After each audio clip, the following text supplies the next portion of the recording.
you could transform a deep-seated limiting belief in 5 minutes into a supportive belief.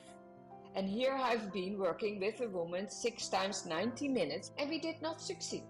Before Psyche, I thought I had to make them do the changes. With Psyche, I know I'm not making the changes, I'm supporting my clients to make the changes. People think that change is hard and that you need to suffer a lot and that you need to cry a lot, and that's not true. The moment you become happier and more relaxed, you're going to do more, not less. The moment you're in stress and you think, I'm not good the way I am, you actually become stupider. If you don't define who you are, others will do that for you.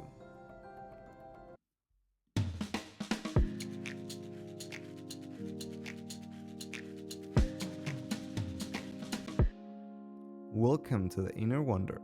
I'm Alex and I'm your host. Hi thinkers.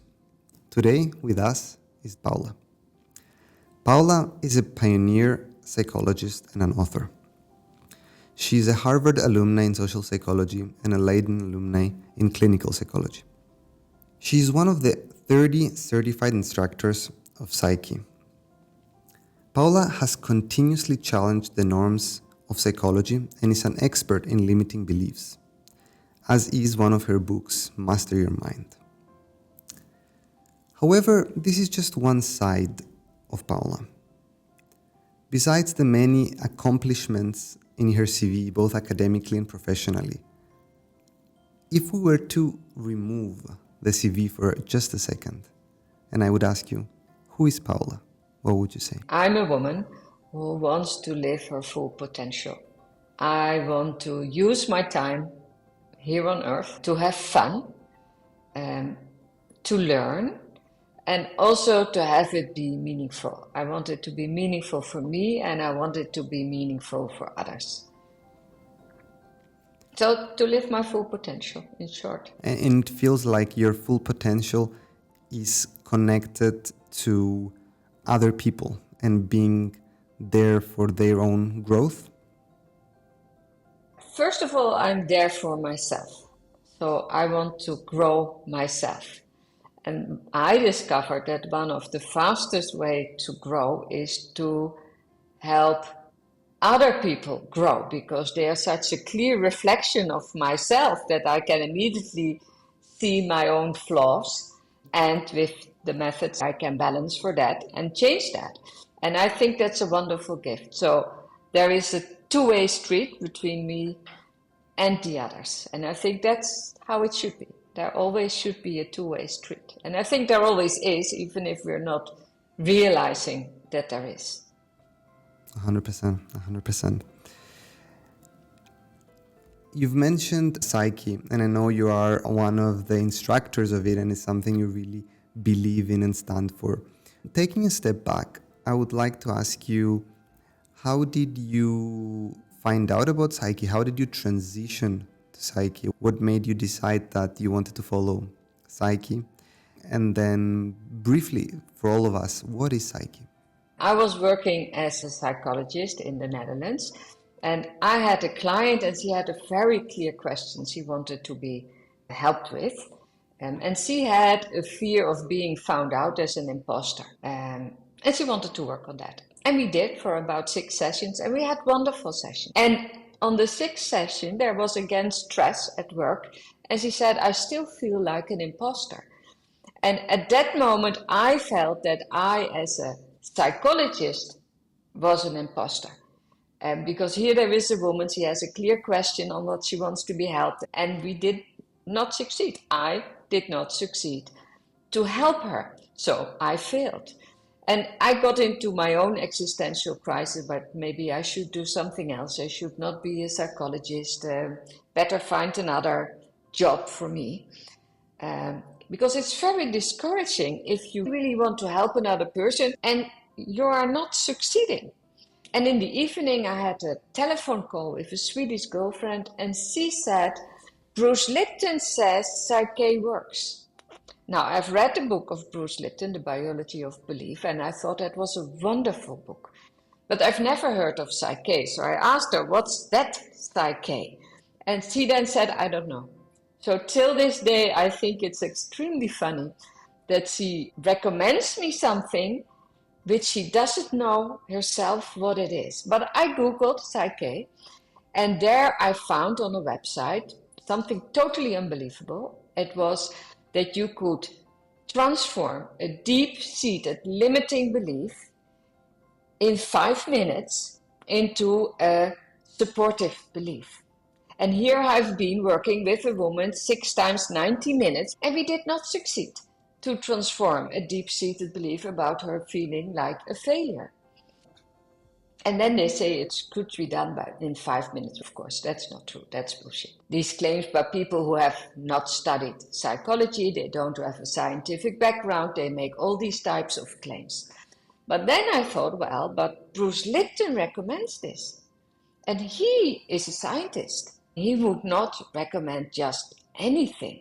So on the strength of the recommendation of Bruce Lipton and my love for his book, I went to a basic workshop, Psyche.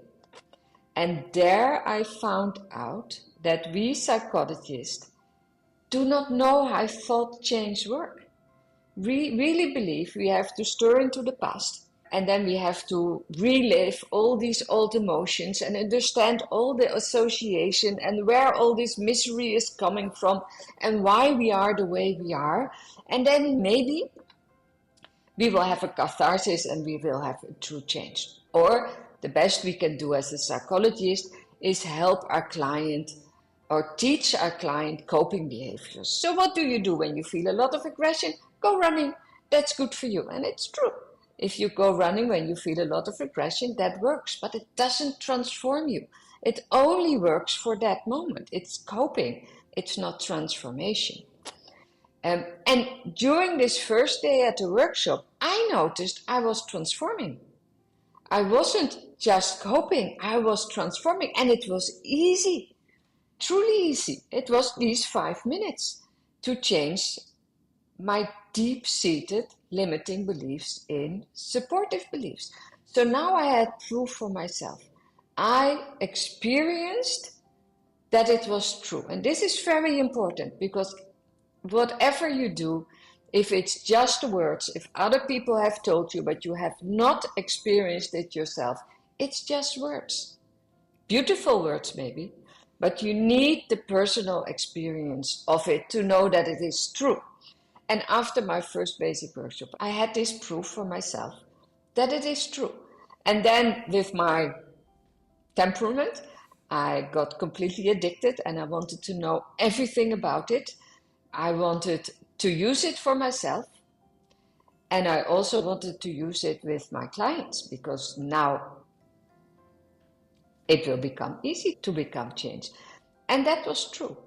I started using it for myself and I started using it with my clients, and the sessions I was having with my clients were completely different than was before. I always had good sessions with my clients. We liked each other, there was rapport. I was supporting them, they were saying that it was helpful. But now people were totally grateful and overwhelmed, and they started hugging me when they were going away. They never did that before. In Holland, you're not supposed to hug, you're supposed to keep this professional distance. But now people would ask me and say, can I hug you? Because this is the connection they were feeling because of the changes they were making themselves. And that's also important. Before Psyche, I thought I had to make them do the changes. And if they were not doing the changes, I failed. With Psyche, I know I'm not making the changes. I'm supporting my clients to make the changes. And then they make the changes or not. That's up to them. And with Psyche, I find they are making the changes. It's wonderful. Sounds very fascinating indeed. I think what's very interesting is that it links up to what you said at the beginning, that I do it for myself and through others I also improve. And in this case of Psyche, you also became from something that it was about yourself to something that you're now using with others. I wanted just to try and understand a bit more. What would you say would be the one or two key differences between the psychology sessions you were having before and the sessions you're having now? So before I was taught that you have to, at least I would devote at least one session and maybe some personality tests to find out everything about a person's history, a person's past. And because you want to know what you're dealing with before you start working. With Psyche, it's not like that. In a way, you work what is urgent for a person now. And I will ask at the beginning of a session, I will ask, what is it you want to work on? And then my partner, my client, will tell me what it is he or she wants to work on. And that's what we do. Then during our work together, of course, we will touch on things on the past, but we're not going up front dwell on things on the past if that's not relevant for somebody's present at the moment. That actually makes no sense, but that is how I was taught. So it seems that in traditional psychology, you would say the past is a base, is a foundation of how the sessions evolve, where in Psyche, the past is an element of the process rather than a foundation. Okay. That's beautifully said, yes. Because what we want to do is improve our present. Right. And for that, we need to do balances and rewrite our old programming that are founded in the past. But that doesn't mean we have to dwell extensively on the past. People are always very surprised when they leave a Psyche session. They are surprised about the depth of the work that we have done. They are surprised by the ease with which the work is done. I had a woman and she came to me and it was her first time. And this was a person, and I have that often, that has been to many psychologists. She has done a lot of work. And she didn't get enough change. So she was still bothered by the same things. Things didn't change. And she was always used that when she goes to a psychologist, she feels very bad because of all these old memories that are coming up, and that she needs the whole afternoon off to get calm again. And then when she had the sessions with me, at the end she said, I feel wonderful. I feel lighter. I feel more relaxed. And now I have a whole afternoon to myself. I'm going to have fun. I'm going to go shopping. And for her, that was a totally new experience. Because people think that change is hard and that you need to suffer a lot and that you need to cry a lot.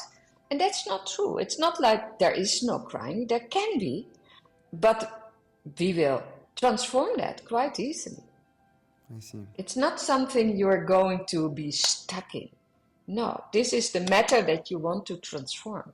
A basic element of Psyche, if I understand correctly, is limiting beliefs. I wanted to ask you, what is limiting belief? What is a limiting belief? And how can they impact us? So a limiting belief is actually every thought that gives you a bad feeling. It's limiting you because it gives you a bad feeling, like, I'm not okay, is a limiting belief. And it makes you feel bad when you think you're not okay, or you think you're stupid, or you cannot do it, or other people think you're ugly, or whatever, you think yourself to be ugly, or whatever it is that you're thinking. These are limiting beliefs. They make you feel bad about yourself, the other, or the world. And you want to change that in beliefs that are empowering you. I matter. I'm beautiful. I'm good the way I am, are enhancing beliefs. And beliefs are not, limiting beliefs are not innocent in the sense that you can just have a belief that is limiting and that's it. No, the moment you have a limiting belief like, I'm not good enough, you activate a whole inner pharmacy. And this is, with a limiting belief, it is a stress pharmacy. And we all know if you are under prolonged stress, this is very bad for your immune system, even your social contacts, for your skin, for all these type, for your social relationships, for all these type of things. And when you think, I'm a winner, I'm good the way I am, you activate a complete different inner fact, a pharmacy that is good for you. And this is not just talk, it's measurable. You can measure that there is a different pharmacy at play the moment people have enhancing thoughts and when people have limiting thoughts. You said about thoughts that limiting beliefs might be thoughts that make you feel bad. Sometimes, just to give you a bit of a personal case, I have this belief that sometimes when I say stuff to myself that make me feel not good enough, for example, Alex, you haven't worked well today. Alex, you haven't been to the gym this week. I feel like these kind of thoughts, up to an extent, they help me grow. They help me become better. Of course, I understand if I say them too much, maybe they make me feel very sad. And I understand there comes also a voice that says, you're good enough as you are. But I feel like I need those negative thoughts in quotations to grow. And maybe that's just my stupid belief, but I have this feeling. I don't know, what would you say about that? You're definitely not alone in this feeling. A lot of people think if I would be totally happy and relaxed, I would not do anything anymore. I would sit on the couch and nothing would happen anymore. I can tell you that's not true. I understand where it's coming from. We all have these parents that are afraid that we will not amount to anything if they're not forcing us to do our homework or forcing us to eat whatever it is they want us to eat and we don't want to eat. And it's all for the best, right? This is what is good for us to do. And they mean because they have been brought up exactly the same way. So now they're telling us what's good for us, what was good for them, and because they have internalized these type of beliefs. And we ourselves have internalized these type of beliefs. We have sayings about it. No pain, no gain. And you need struggle and you need friction to grow, and otherwise you wouldn't know. And I tell you, it's not true. The moment you become happier and more relaxed, you're going to do more, not less.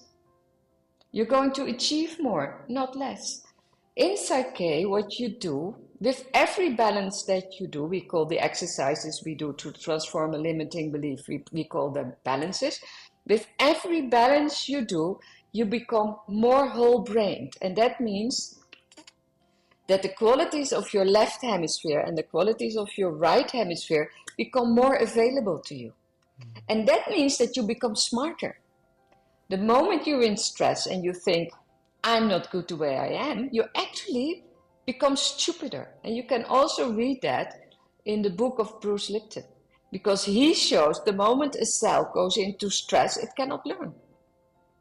So we think by stressing ourselves, we will be getting better, but actually we're not. You go into a kind of tunnel vision and you do not see all the opportunities that are there for you. And wouldn't it be much more fun to go to the gym, not from a feeling I have to go to the gym, but from a feeling I want to go to the gym? Because there are these goals I want to achieve, and these are action steps that help me to achieve my goal. So it is a totally different way of thinking. Being honest, it feels like very shocking because it's a whole life of thinking that way, right? And it's a whole mindset shift that requires to be done in order to be able to move from that. And on that note, there is a famous quote that says, if you don't define who you are, others will do that for you. And why I'm bringing this up is because I understand that limiting beliefs can be things that we say to ourselves, but can also be things that we're being told. Definitely. You grow up and somebody tells you, oh, you're so clumsy. Oh, she's the clumsy one of the family. Or she's the smart one of the family. That sounds fun, but it isn't. Also, this can be a limiting belief. So, yes, you are told things. I mean, this is the way you are. And when you're very young, you just believe it. You just believe it. In the first 7 years of life, Your life script is written. Your beliefs, your foundational beliefs are written. And since they're written in the first 7 years of life, you didn't write it. It's your surroundings that wrote it for you. The things you heard from your family, the important people around you, your own important experience you've had during those first 7 years, and the conclusion you as a child took from that. Your feelings of trust, mistrust, these are important things. They're set in the first 7 years of life. And that doesn't mean that you have to keep them. You can change them. But if you do not change them, they become your filters. And through these filters, you see the world. They determine not how the world is. Your filters determine what you do not see. And it's shocking, the extent of that. Easy examples of, we bought a red car, right? We bought a red car, a red Prius, and we loved that car. And then all of a sudden you see everywhere, you see people riding in a red Prius. But not only that, you see people riding in a red Prius, and I now thought, oh, they also have a red Prius, so they must be nice people. So I connected it to a feeling, and this is exactly what we do. And it also works the opposite way. Now people have certain characteristics, and then we say, oh, so they must be bad people. It works the same way. There's no basics in logic. It is just how our feelings work. And it's up to us to decide, but this kind of feelings I want to transform. Liking people who drive in a red Prius, that's fine. Why would I want to change it?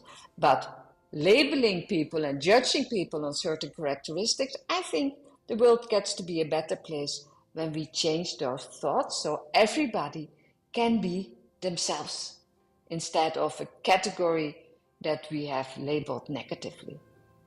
And often, I guess, this judgment comes for oneself, which I guess the big one that we're discussing. I wanted to ask, in your book, Master Your Mind, you also talk about the relationship to your body, so to our body, how thoughts and limiting beliefs affect our body and how that relationship works. The ancient Greeks has this very famous quote that say that a healthy brain is linked to a healthy body and vice versa. And I think it's a common way of that the body is a reflection of our brain and the brain can be a reflection of the body. But how do you see this relationship? We are in this physical world, we are having a body. I think we should treat our body as our temple.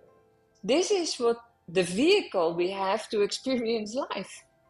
So let's treat it well. Let's not mistreat it. The moment I take good care of it, my filters work better. My eyes see more clearly. I can move easier. It's more fun, right? So anything I can do for my body, I will do. And that doesn't mean that I'm never overeating with candy, because I do. But I do have beliefs that overall I eat healthily and I take good care of my body. And going to the gym is part of that. Doing strength training is part of that. Doing yoga is part of that. Because I find, and I'm now 63, that when I do not do that, my day isn't going as well. I don't feel as well. It's not on the bodily level as easy as it can be. Why not do it? 100%. And I'm committed to becoming a healthy old woman. Paula, I wanted to ask you, in this journey that you had from early on to then deciding to enter this field, from your studies, then your career as a psychologist before Psyche came to your life and afterwards, there are always things that inspire us. In this episode, and for us, all thinkers in Inner Wonder, you are the muse for today's episode. And I wanted to ask you, what has been a muse in your life? What has been an inspiration in your life that makes you the person you are every single day? For me, that is Rob Williams. And Rob Williams is the originator of Psyche. And I am grateful to him every day for bringing Psyche into the world.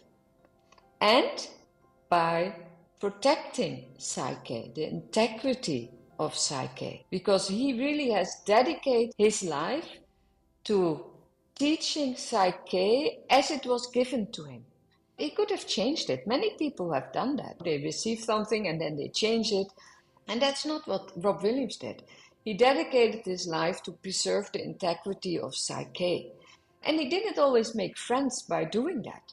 But I'm a psyche instructor since 2015. So now for 9 years already, almost 10.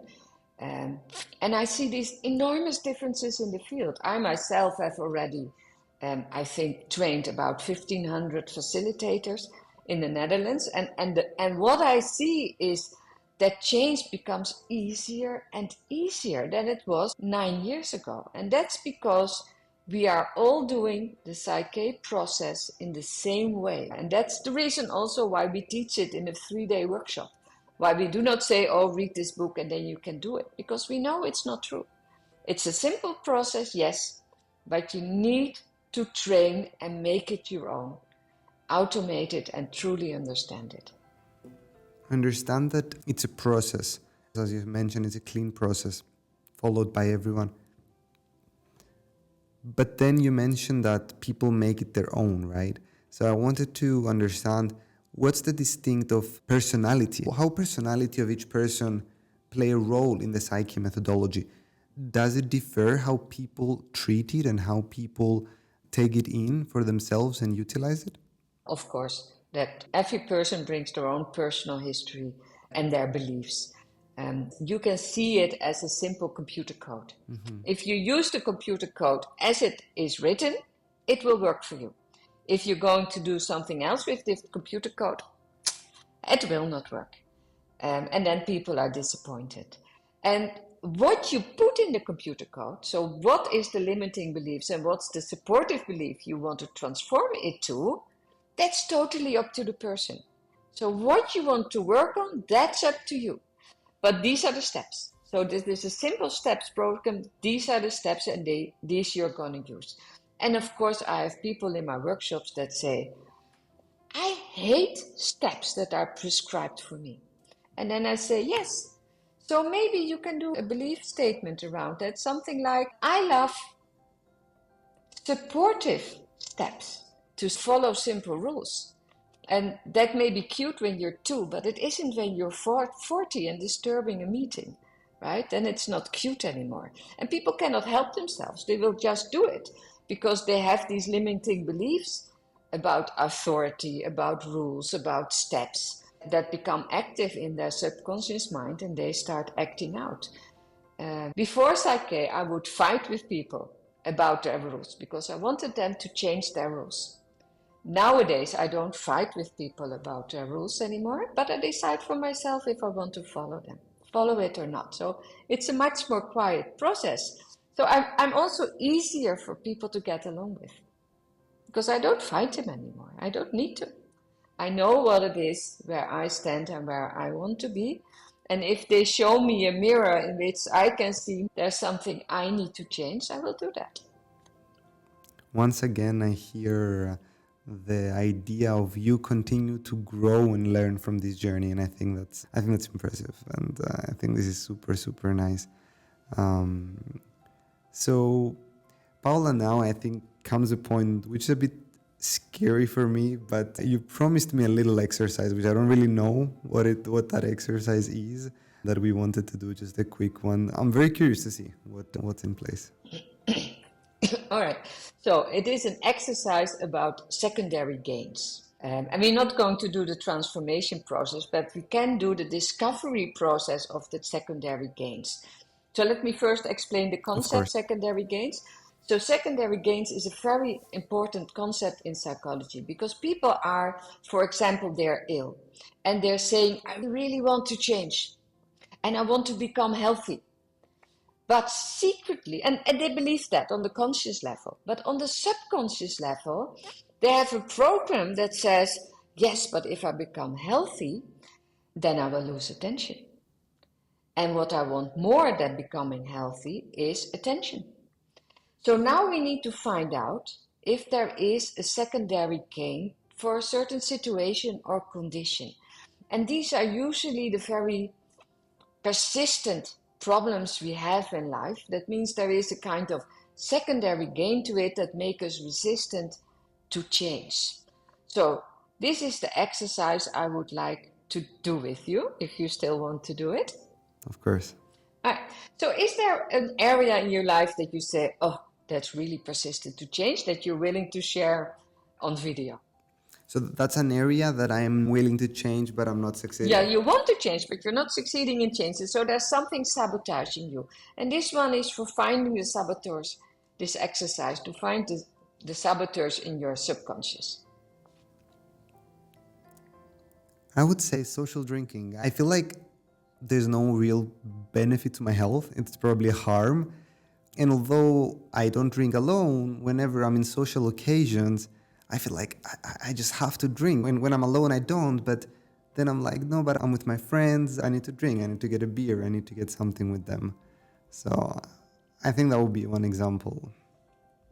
That's a beautiful example, and you're definitely not alone in this feeling, because the social pressure is often enormous for alcohol in our Western society, at least. Close your eyes. And think of yourself in a social situation. Everybody's drinking alcohol. And now answer this question. What would you lose if you would not drink alcohol in this setting? Honestly, probably nothing. That's your conscious mind. Let your subconscious mind come up. On the conscious level, no, you're not going to lose anything. But what's your subconscious telling you? What makes you order that beer? That I'm gonna go down on the perception of my friend. I might lose a connection with my friends. You go down, you fear rejection, right? Okay, you can open your eyes. So here there's already two important insights, which are actually the reason why you are ordering alcohol. Because you do not want to be rejected by your friends. You want to be accepted. You want to be included. And we all do. We are social animals. So it would be very scary to be rejected. And for some reason, alcohol is mixed up with inclusion. Now, that is a limiting belief, that these go together. So now we can come up with an enhancing, a supportive belief, something like, to rewrite that program, something like, I am accepted also when I drink something without alcohol. So you stay accepted also when you drink no alcohol, because now your subconscious mind doesn't believe it. It's afraid of losing connection, which of course it doesn't want to do. That would be life-threatening. So this is how it works. We're going to find out, we have a certain behavior, what are the beliefs who are supporting that behavior, and are those healthy beliefs, supportive beliefs, or are these limiting beliefs? And actually for all kind of damaging behavior, it's always limiting beliefs. But do not make the mistake, alcohol or other kind of addictions, they come to do something important in a person's life. Yes, it's an erroneous way of thinking, it's a wrong programming, but as long as it's there, it will be acted out and it needs to be reprogrammed. Definitely, it has a lot of takeaways. But Paula, this has been incredible, and I want to thank you. We have a closing thing that we do at Inner Wonder, which is a very small visualization with the guest and all the thinkers. If that's okay with you, I would like to ask you to now close your eyes. A quick visualization.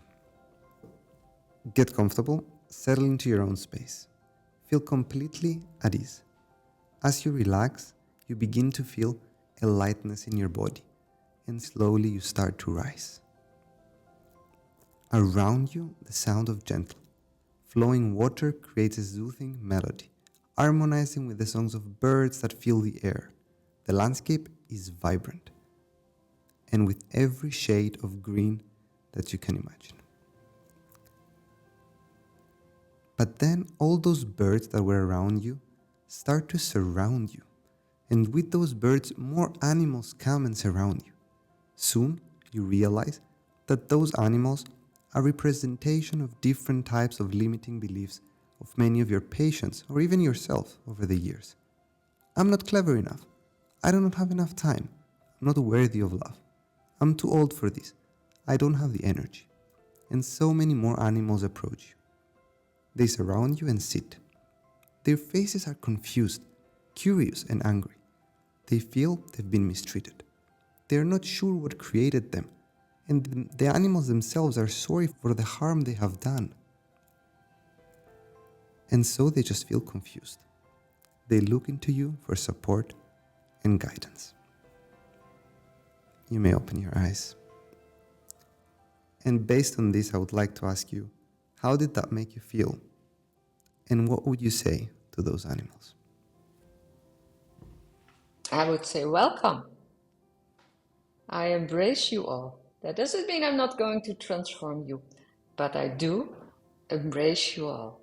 And that actually is an important point in Psyche, that it is important, and I thought it was beautifully done, by the way, to have this little visualization, because when I started this visualization, all these animals were happy and bringing me light and wonder, and then all of a sudden you transformed them into limiting animals, so that I found very interesting.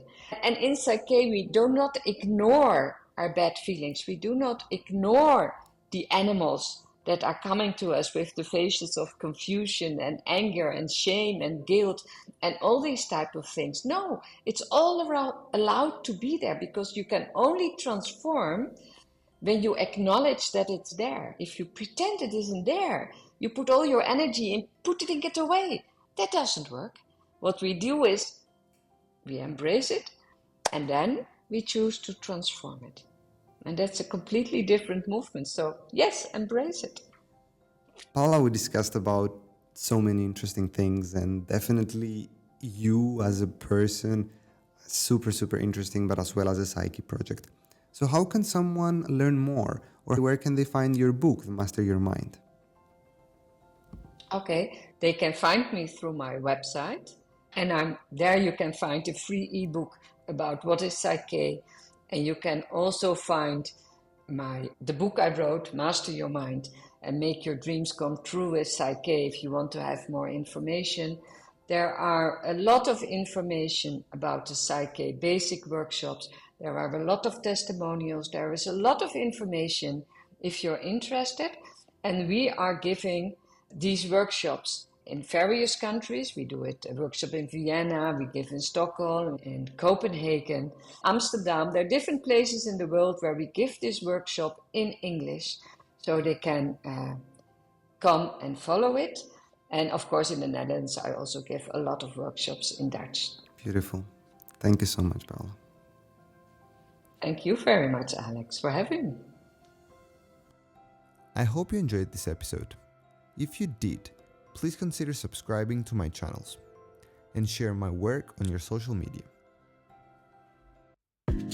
Until our minds meet again, enjoy the inner wonder you're creating. Thanks everybody. See you next episode.